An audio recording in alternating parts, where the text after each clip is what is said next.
Hello everybody, this is Jessie with Glitterary, and today I want to talk about my Nonfiction November TBR. The point of Nonfiction November is to read more nonfiction than you usually do, even if that just means one book. But in my case, I want to hit every single word on the prompts. There's 4 words. I'm gonna get them right. There's time, discovery, movement, and buzz. So yeah, I got 5 books here actually, extra credit for me, and these are the books I'm hoping to get through next November. So for discovery, I want to read A Woman of No Importance. This is the untold story of the American spy who helped win World War II. It's about Baltimore. Yeah, Baltimore socialite, Virginia Hall. She was in the special operations executive and was considered the most dangerous of all Allied spies. We must find and destroy her is what the Gestapo said about her. She seems very cool. She discovered a lot of things through the course of her life as a spy and then was discovered. So that's why this counts. Can't wait to read this book. I love spy stuff. I don't love reading about wars necessarily, but I do love a good spy story. So that's Discovery. The next one I'm going to talk about is Buzz. This is a memoir. Surely you're joking, Mr. Feynman. This is the memoirs of physicist Richard P. Feynman. The reason I chose this for Buzz is because I bet that's what it sounds like in quantum mechanics. I bet if you get down small enough, it's just a lot of buzzing. That's why this is an appropriate book. I can't wait to read this. I love Richard Feynman. I'm not like the most scientifically minded person in the world, but I think he's very readable. He definitely has the belief that you should be able to explain things to the layman if you yourself truly understand them.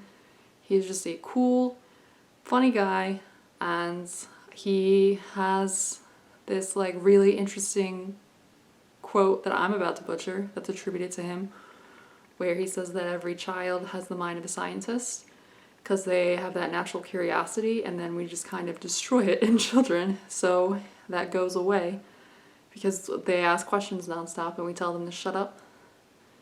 But then once you grow up as an adult and you have that laser focus and you're able to do science, your kind of curiosity can go away. So you need to preserve the curiosity of a child and combine it with the focus of an adult and study buzzy quantum physics.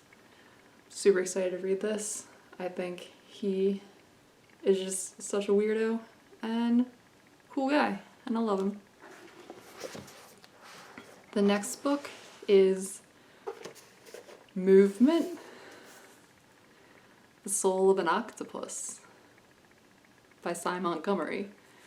I saw My Octopus Teacher on Netflix and I was kind of underwhelmed, but this book is supposed to be about like free will and what we can learn about humanity through what we learn about an octopus.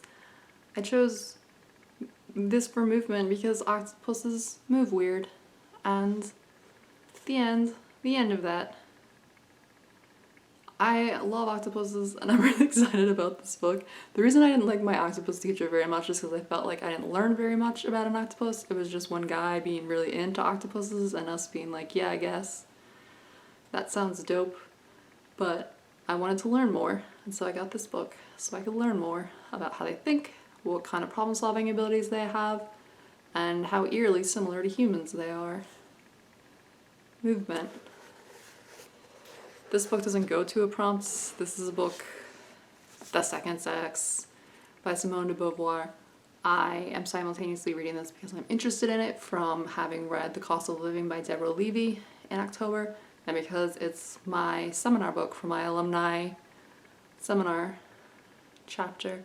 We're going to be reading about 90 pages out of this, but I wanted to read the whole thing just because it feels kind of like fundamental reading.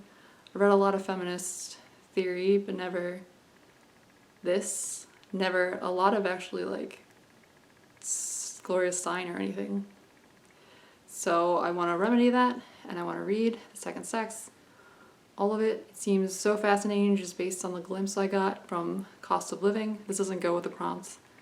and it's kind of like a pie in the sky. I want to be able to read all of it, but at minimum I'm going to read the 90 pages for seminar. I have a raspy voice. The last prompt is time, and for that I'm reading Masha Gessen's The Future is History. This book is covering the period of Russian history that I don't know a whole heck of a lot about, which is the dawn of their democratic phase. And it follows 4 people. Let me check from the back.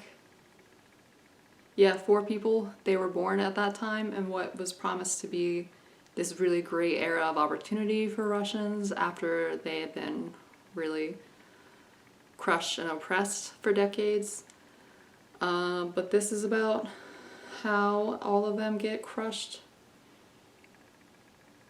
by the reemergence of the old Soviet order in the form of today's terrifying and seemingly unstoppable mafia state.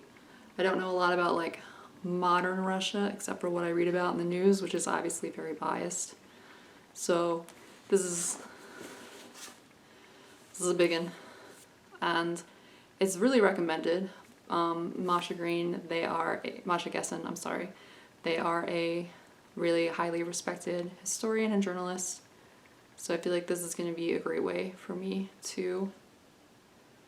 This is a National Book Award winner. Congratulations. I feel like this is going to be a really great way for me to be able to wrap my head around what's going on with modern Russia, how it got to be the way it got to be, because I really don't know a lot of what happened after like 1980. Very, very excited about this one.